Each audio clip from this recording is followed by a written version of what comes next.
relationships. The stature of your kingdom, your reputation as a fighter, your honor, your religious principles, and so on and so forth are all very important to determine your status in the society of Kshatriyas. Just as in the society of Brahmanas, learning, piety, austerity, the ability to teach, to preach, to convert, to make disciples, these are all considerations of the power or status of a Brahmana. Sometimes a Brahmana will have only one disciple, but that disciple will have thousands or millions of disciples.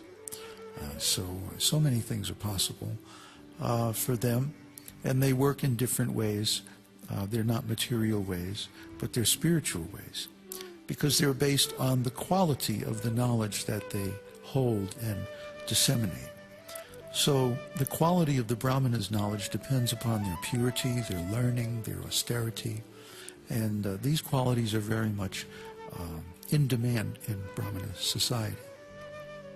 So Krishna has some Kshatriya friends and some Brahmana friends, and of course his family in Vrindavan are all Vaishyas. Vaishyas are the mercantile class who are also into farming, cow protection, agricultural production in every different area, banking, commerce, transportation, that sort of thing, trade. So even among the Shudras, Krishna has friends. He's friends with everybody. Everybody loves Krishna because Krishna has no boundaries. Krishna is everything and everywhere, and any kind of relationship is acceptable to him.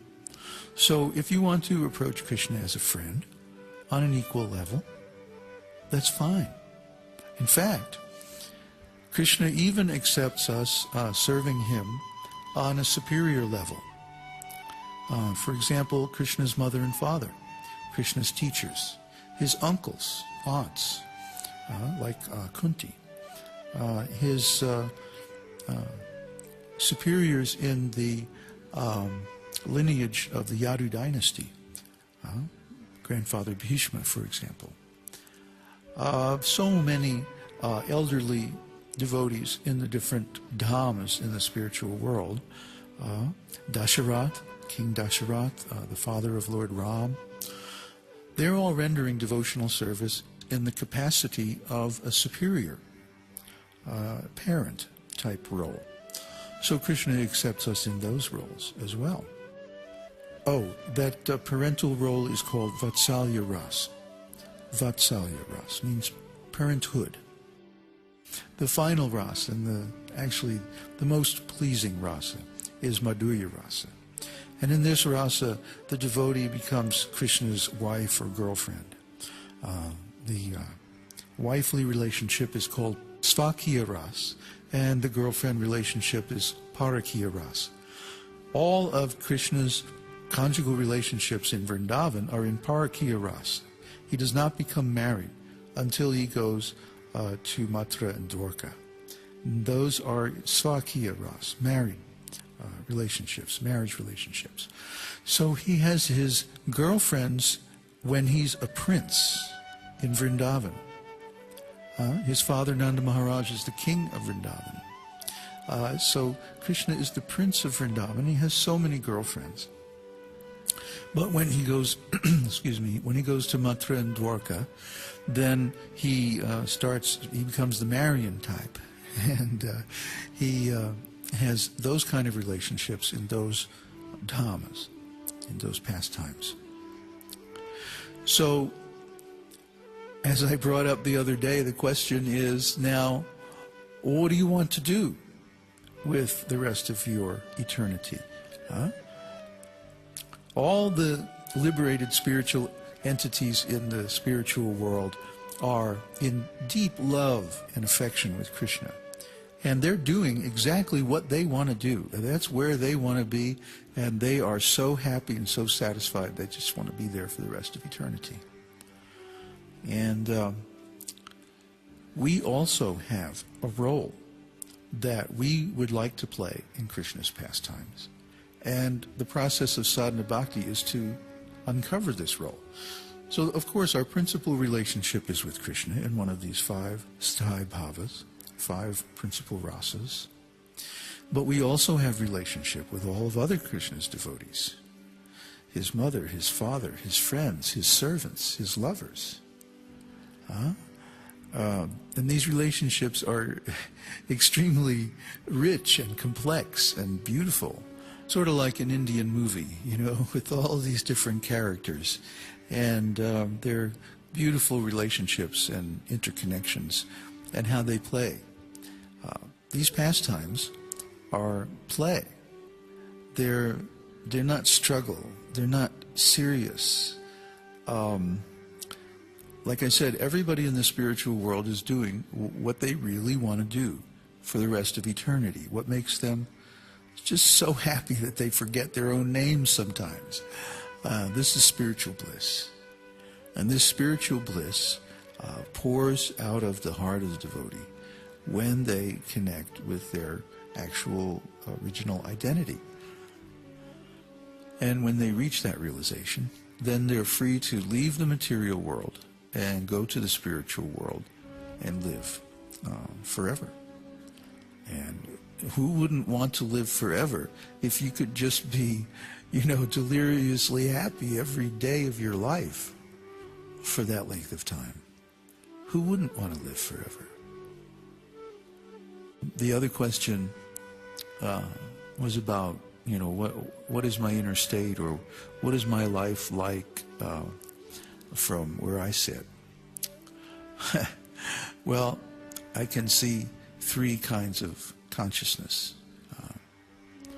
The external sensory consciousness of the material world, a consciousness of myself, in other words, an awareness of all the different stuff that's going on in my consciousness, and the consciousness of the spiritual world through the senses of my spiritual body. And those are the 3 types of consciousness: external, marginal, and internal, or material, the jivatma, the spirit soul, and the Supreme Lord, the spiritual world, the devotees, and all their wonderful activities in that realm. Those are the 3 types of Krishna's energy, and we can be conscious of all of them simultaneously. It's not a problem when we have trained our minds by mantra and meditation, so on like that, for a sufficient length of time. It can be done, and it can be done in this lifetime relatively quickly. So I was lucky. I just threw myself into it, and somehow or other caught the essence. Because consciousness is very powerful. Consciousness is the universal solvent. It penetrates everything. It gets to the bottom of everything. You can know whatever you really want to know. So therefore we should desire to know those things that are most worth knowing. If you were to ask me what of all the things that you know is the most worthwhile, I would have to say it would be my development of consciousness of the internal spiritual world. Because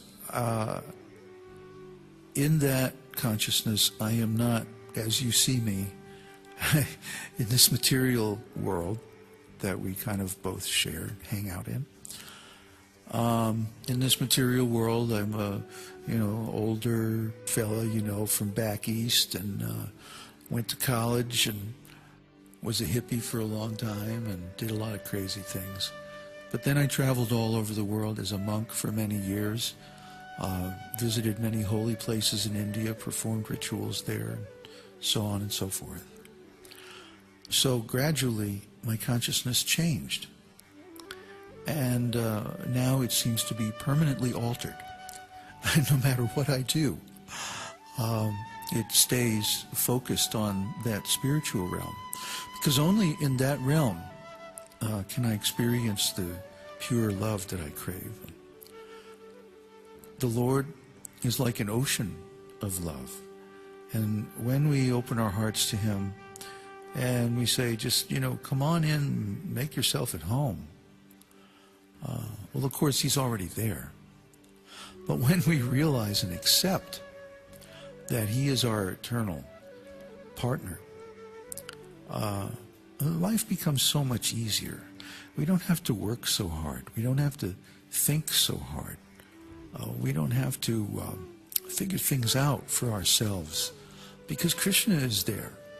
And Krishna has much better intelligence than we do, much better insight into things. So if we just put things before Him and request His opinion, He'll be happy to give it. This isn't any kind of mystical, magical thing. Doesn't require any special aptitude or talents or anything.